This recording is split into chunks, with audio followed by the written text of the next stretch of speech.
Hi everyone, Debra Wanless here, and welcome to Let's Begin to Have Fun with Theory Level 1. Level 1, as with all levels of the series, embraces the natural order of learning, teaching two preferred learning styles, with attention to sensory modalities, dispositions, and general interests. Let's Begin to Have Fun with Theory Level 1 also embraces discovery through play, learning from the inside out, and teaching from the known to the unknown. Level 1 is 44 pages of theory fun that your students will tear through. Let's Begin to Have Fun with Theory Level 1 develops language and basic knowledge, using terms like twins and triplets, identifying the black keys on the keyboard, literally teaching from the inside out, using terms that the child is familiar with. It also develops keyboard geography and directional reading, with also very specific language selected, such as up high or down low. We know as piano teachers that some students may really struggle with this language of up or down at the keyboard. We need to know exactly what the student understands of the word up as it applies to the keyboard.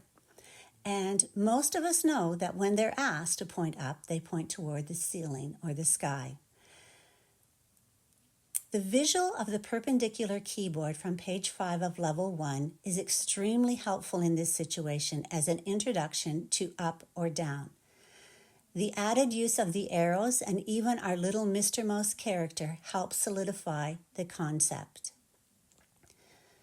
It is also reinforced with putting pencil or crayon to paper to develop deeper learning through critical thinking. Page 16 of Level 1 demonstrates how I use simple language in short sentences, and I like to just include one sentence per line. These things are all beneficial to young readers. It is very much a see and do approach, with simple but clear visuals for children whose reading is less developed. And I introduce only one new topic at a time. In the case of page 16, children have already learned basic note values earlier in Level 1 and are now being introduced to measures building knowledge by teaching from the known to the unknown. And of course, it always has problem solving through exercises, and in this case, it is how many beats.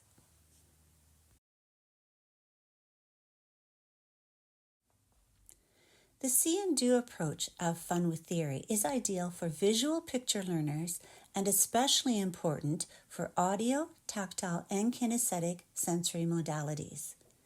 Signpost reading is developed early, and it's a perfect time to do it when teaching the clef signs. The exercises are teaching to visual and tactile learners.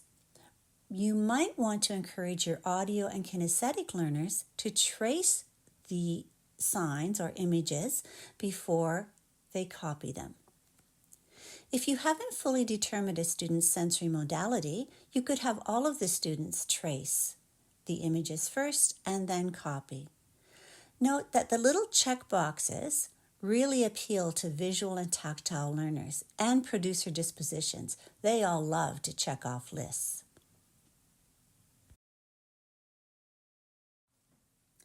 Sample page 22 is a review page. By using the shape of our superstar character, I stimulate interest because we all know that most children are fascinated by the stars, the moon, the sun, and the planets.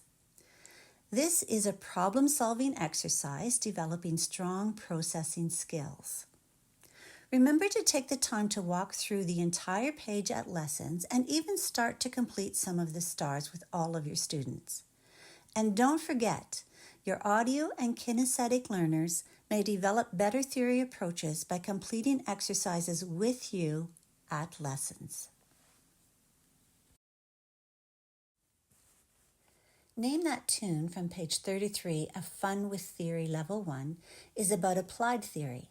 designed to make the student aware that theory is part of reading and playing. To theorize means to see what is there, to examine, and to discover. Kids love the challenge of Name That Tune, often playing the piece for family and friends to find the answer. It truly is discovery through play. This page develops problem solving and processing as well as critical listening. Have your students analyze what they are playing and play what they are theorizing. We have already discussed how specific language enhances teaching from the known to the unknown and from the inside out. I do not want to have to unteach any concept, so I'm very careful when introducing new ideas like sharps and flats with language that works for everyone and that new concept. The key words in this introduction are raised, next, right, and even black and white keys. By using these combination of terms, we ensure that every student grasps the concept. These two sample pages from page 18 and 19 show you how I capture the idea of see and do approach throughout the book. Both are review pages. The treasure hunt immediately stimulates intrigue and imagination, inviting the student to want to work on the page. And students, of course, love matching games. In fact, some kids will pore through the books to find and complete all of these matching games rather than wait for them to appear in order. And of course, they develop problem solving in a fun, entertaining way. Fun with Theory 1 develops staff reading and writing. The sample page here includes a crossword puzzle, which is solved through note naming. Throughout the books, the staff-to-keyboard visuals are extremely important, as some students relate better to the keyboard, while others connect more readily to staff reading. Regardless of a student's preference, both are important reading processes which need to be developed. Variety is added here with the crossword puzzle, and it again becomes a really popular exercise, and in this case, it challenges note naming. And have you ever had a parent question the value of a crossword puzzle or word search as a sort of silly game for a music lesson? I know I have. We need to remember that the piano is one of the few instruments requiring both horizontal and vertical reading at the same time, not unlike the skills learned through a crossword puzzle. On page 40 of Fun with Theory, we have a keyboard to staff writing review. This one includes shifting between single staff and grand staff reading. And although students have been seeing stems turned up or down and placed on the appropriate side of the note head, this is the first exercise that kids are actually writing the stems. The added information is simple and clear, creating a process of seeing and learning through previous reading of notes, and then finally writing.